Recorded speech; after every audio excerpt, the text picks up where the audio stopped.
guys, we are in Ghana, Accra, Ghana, and we are here for only 48 hours. So yes, I know it's been a while, but guess what? I'm gonna make it up to you guys. So I'm in Ghana for 48 hours. You just seen the room tour. It's a small room. The name of this hotel is called the D Avenue Boutique Hotel, and it's very, very cute. It only has 11 rooms. 11 rooms, a nice restaurant, a little pool area. They have a gym, they have a sauna. We are going to go to the mall and let's see. I'm gonna run a few errands. I really need to get out because if we only have 48 hours, that means we need to hurry up. But guys, don't forget to like and subscribe. Thumbs up. Let's go.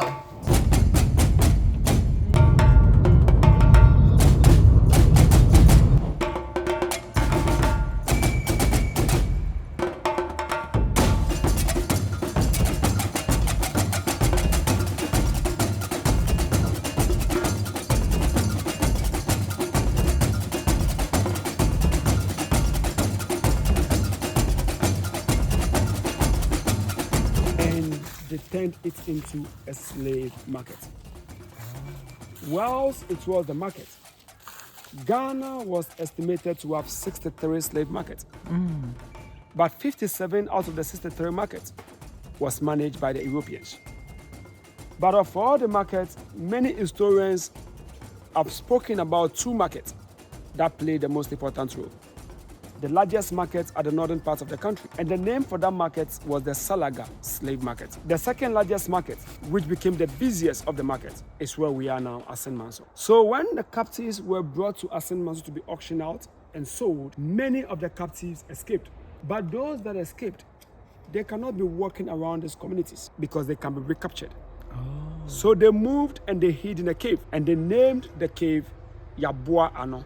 Yabua Ano literally means we have gathered. So they stayed in the caves 20 more years after the abolishment of the slave trade in 1807, because nobody came to tell them slavery has been abolished. But it got to a point that they realized that no, there's nobody on the land. So why don't you move away from our caves and settle in these communities? So when they settle on the community, then they have to name the community. But how do they name the community? They have to name the community based on their story. And they named this place Assin Manso, which means the capital for the persons in transit. So Assin Manso is a maroon community made up of so many nationals that formed this community. Now, before the coming of the Europeans, Africans have a slavery institution that was ongoing. But for me, I have stopped talking about it because historians and academians have already concluded that whatever our forebears were practicing in here was the indentured servitude. We have our life to live, we have our properties for ourselves, and we are not in shackles. Now, this system that we were practicing was different from the chattel slavery that was imposed on us by the Caucasians. In 1492, supposedly the New World was discovered. Men and women with strength were needed to develop the New World. So the one that proposed for our ancestors to be taken was a Portuguese priest in a person of Bartolomeo de la in chains and in shackles, barefooted and half naked, with no food and no water. It took them 700 miles to get to this land. 700 miles was almost 6 months of a journey. So if all things being equal,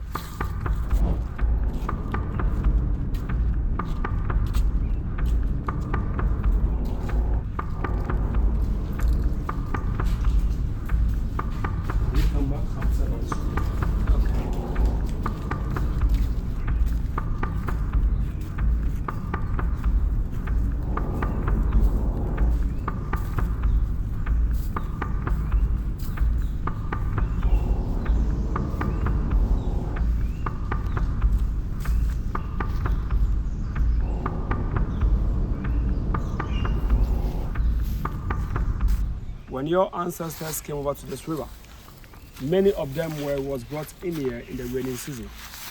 So in the rainy season, when you do come over here, this river floods and it's basically crossed its bundles.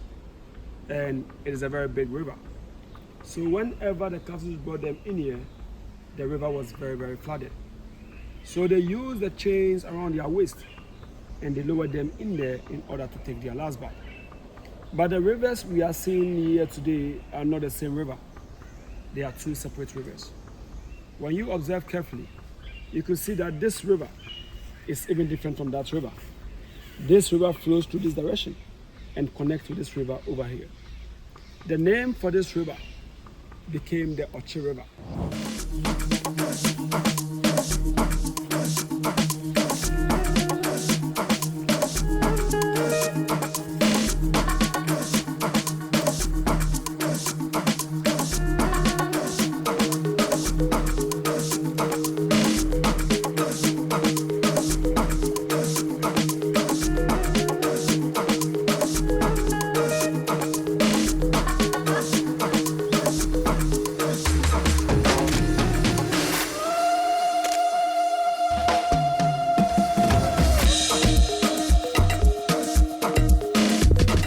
So Madam Krista was a young, beautiful lady who was captured but landed in Jamaica as a enslaved African. But she never saw herself as a slave. She rather preferred to die than to be called a slave. She was the first female who decided to starve herself to death in order to push for the abolishment of the slave trade. He died in 1830. Samuel Carson, the first African American without any formal education, landed in the US Navy, died at the age of 35 years, but he wasn't given a befitting burial. So on the 31st day of July 1998, the two remains re-entered the country through the infamous door of no return at the Cape Coast Dungeons. Immediately they came out from that door, the name on that door was changed to the door of return. The following day being the 1st of August, 1998, the two remains were buried here. And that is why we celebrate our Emancipation Festival every 1st of August. The Memorial Wall of Return. With the Wall of Return, we're basically taking stock of all our brothers and sisters that have come back home. We want your coming here to be very symbolic, like Madam Krista and Samuel Carson. We also want your coming here to have an impact on the society. So we use everything on this wall to support the development of the community. But in case you want to write your name on this wall, it's like you pledging a 200 Ghana cedis donation to support the development of the community. If you want to put your name on this wall, I give you a marker, I give you a space, and you do a contribution to support the development of the community. So it is not binding on you to do so, but in case you want to, I find you a space at the back, I give you a marker, you put your name on it just as a way of supporting the growth of this community, Assin Manso, because the name Assin Manso, the capital of the persons in transit. Yeah, make it big, make it bold.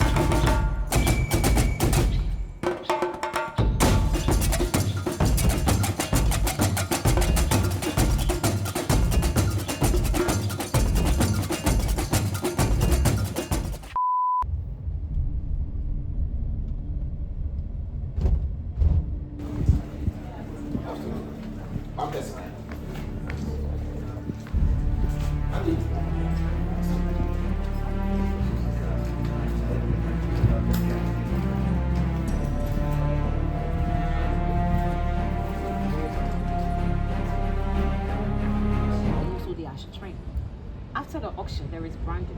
The branding is done at the courtyard. This branding is done with a branding iron, which is a metal. It has every company present to purchase the captives. There is a flag here. This flag, on the 11th day of July 2009, was unveiled by the former President of the United States of America, President Barack Obama, together with the wife Michelle Obama, accompanied by some family members. They came into the castle, had a walking tour like we're about to.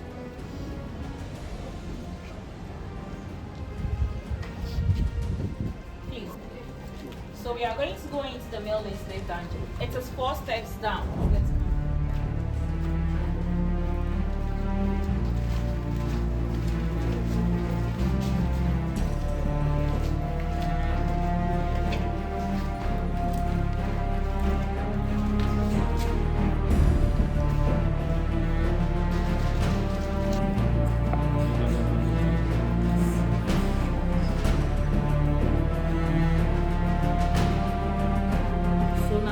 Through the second chamber. This is the very third chamber. In here, the two open space to their source of light and ventilation. Once the captives come down to this dungeon through the entrance, they don't go back into the courtyard through the entrance. They go through a tunnel, still in chains and in shackles. So behind the shrine was a very big tunnel, 70 meters deep. Before they go through this tunnel, the extension of the room over there, doctors and nurses will be there again. Once you come down here, strong and healthy, because of the poor health conditions down here, before the ships arrive, you are very weak. Either you are ill or you are even dead. When you are found dead, dead bodies will be thrown into the ocean. But the weaker ones, they will keep them dead. They will take care of them, take them back into the chambers. When you heal properly, you wait for the next ships to arrive. Thank you.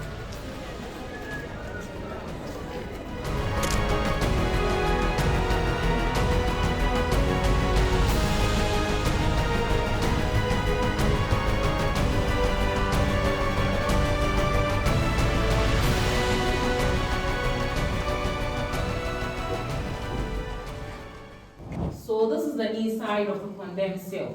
This was once a storage room. Later they had to block the entrance over there and make it a condemned cell. Just one door closed. We can all feel the heat in here. So imagine closing all these 3 doors. The very last one here, one in the middle. No little or small open space for either ventilation or sunlight. No food, no drinking water.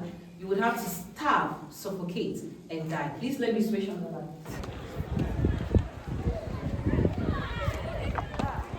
The only thing original here is the black ceiling at the edges. The black ceiling, they are original ceiling. Is there any question before we carry on? Okay, please let's do this.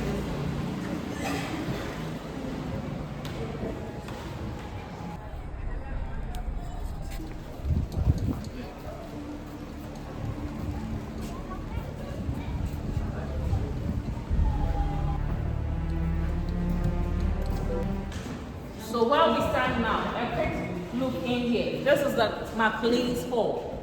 I said after McLean asked them to close that tunnel to abolish slave trade, he started the very first judicial law court system in Ghana, in this hall. So all the court institutions, the judicial institutions we hear of in the country, this is where it started, under Captain George McLean. Everything here also has been changed for the maintenance of the castle. If you want to take pictures, you are free to do so, then we'll carry on.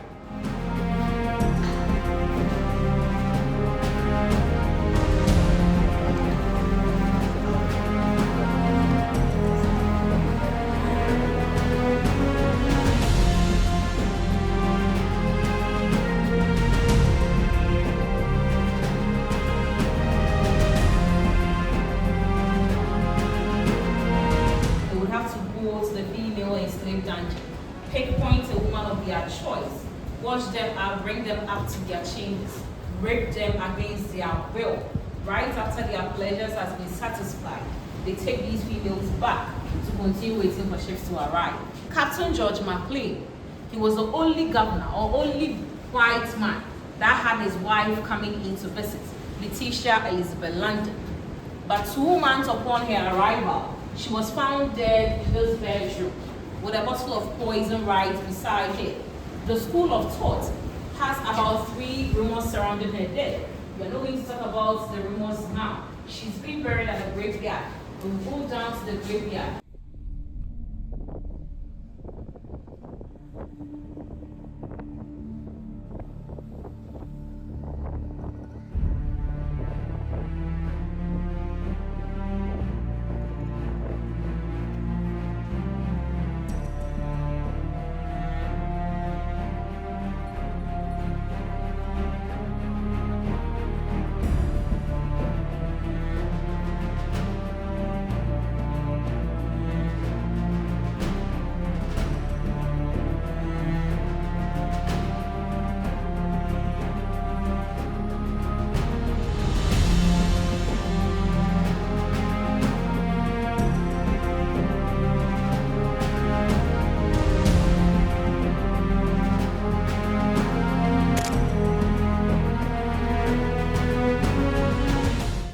Wherever you are from, whichever name you are called, whichever tribe you belong to, when you get here, you leave that thing behind. As soon as you go through this door, be your new identity. So assuming, let me use my surname. I'm Victoria Johnson. So assuming about 5 of us end up on the sugarcane plantation, which is the Grab Johnson plantation, all 5 of us become the Grab Johnson. Your master will rename you, give you a new identity, meaning you've left everything behind. So this door was a door our ancestors went through, never came back to their land.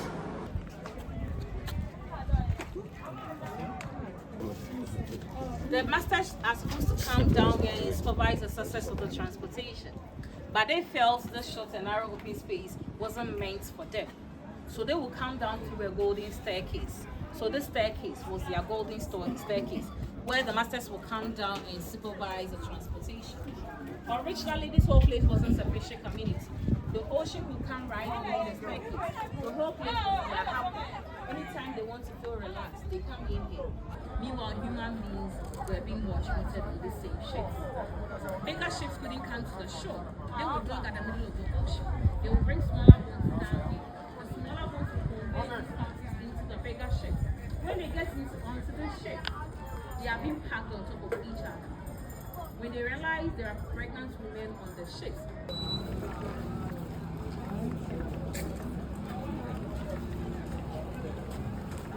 I say welcome all of you back into the castle through a brand new door of return.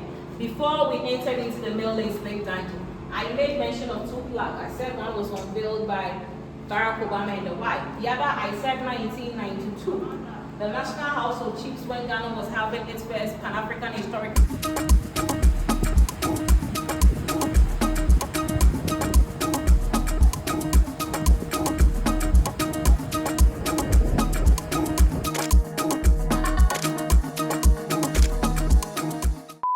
Hey guys, good morning. I am at the airport and I'm about to go back to Nigeria. It is 5:30 in the morning and the sister is tired.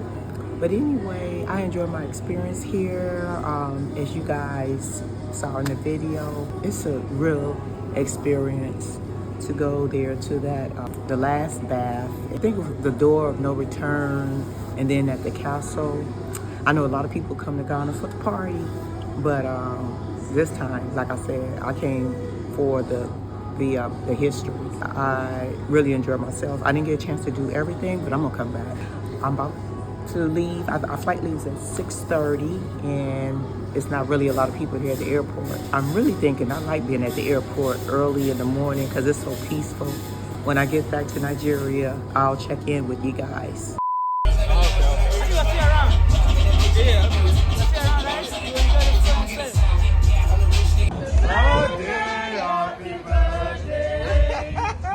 Happy birthday to you.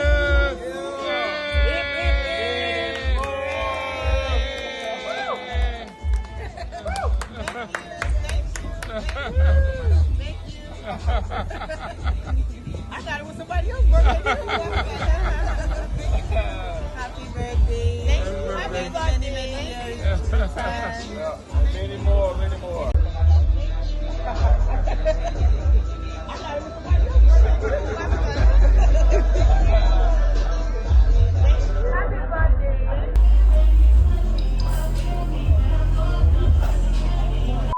Hey guys, I hope you enjoyed the video.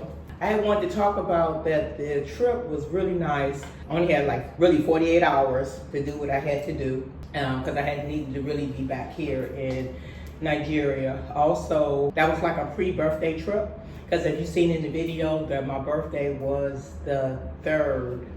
It was that evening. That's the evening that I had got with some co-workers that night. Also, I want to talk about the trip, the experience. My experience for that trip was especially to the Assin, Manso, the river, and that camp. Oh, honestly, I don't know. It's like when you hear the guy tells the story of it. It's very emotional. The experience. I like that tour because not only are you there, but you actually get to like feel the experience as you walking through the woods to the river where they had their last bath, the slaves. When I came back, walking back, you'll see that it's different sayings that's on the it's kind of like the walkway. You'll see like different little sayings. Like I think one was like "Welcome home." When you're going through it, you're not going to see it because you're going to be looking forward. But when you come back, you're going to see it says "Welcome home." Also, when we came from the river, we end up going to the monument where everybody that comes there, like basically sign their name on this monument. And it's basically like you came back or welcome back. That was, I thought that was like really nice. And the tour guide, he's very knowledgeable. And as he's talking, you can just feel the emotion. I love that tour. And then after that, matter of fact, to get there, it took 3 hours. I didn't know it was gonna take 3 hours to get there, but to get over there, it takes 3 hours from the city of Accra. So from there, then we went to the castle, the what's called Camp Coast Castle.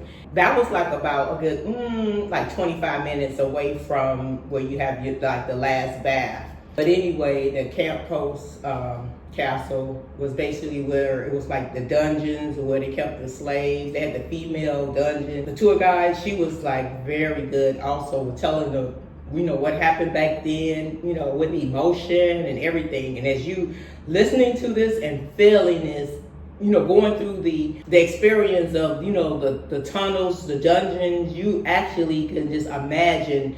I mean, we probably can't imagine, but what, happened back then. Also, that was a great experience also. So I would recommend both of those tours. If you go to Ghana, I would recommend that. Also, what I want to talk about is, I remember I was trying to get a visa. When I went to the airport, I didn't have a visa. But let's just say that I ended up getting one through, it's a man there that's Ghanaian, and he deals with the visas and stuff. So you have to pay like a little extra. But anyway, let me know in the comments if anybody went to Ghana, and is there a place online where you can just get your visa? You can like fill out the application, because most places you could do that. You could just fill out the application, pay, you get your little, in the email, you get your little visa. But I don't know, I'm thinking that to go to Ghana, you might have to go to the embassy. So if it's anybody here in Nigeria that went to, I don't know how it might be different for you guys, but if it's anybody that got a visa for Ghana, let me know in the comments how did you go about doing it. Oh, and then my birthday little celebration was fun. I didn't even know that I was getting it was a cheesecake, and then the plate had happy birthday on it. So one of my coworkers had did that. And so I was really surprised then, because, a lot of times it'd be different people's birthdays and somebody else, I thought that was for somebody else. So I was very surprised. So yeah, so that's it really. I just wanted to say that the Ghana trip was really nice. I really enjoyed it. From Nigeria to Ghana, it's only like about 40-45 minutes. So I will be going again, because there's a lot of things that I wanted to do that I didn't get a chance to do. I met someone who can take me around to different places. And so, yeah, I will be going back there soon too. So I just want to say thank you for watching. To comment and subscribe. Hopefully you like the video. And I'll see you on the next one. Bye.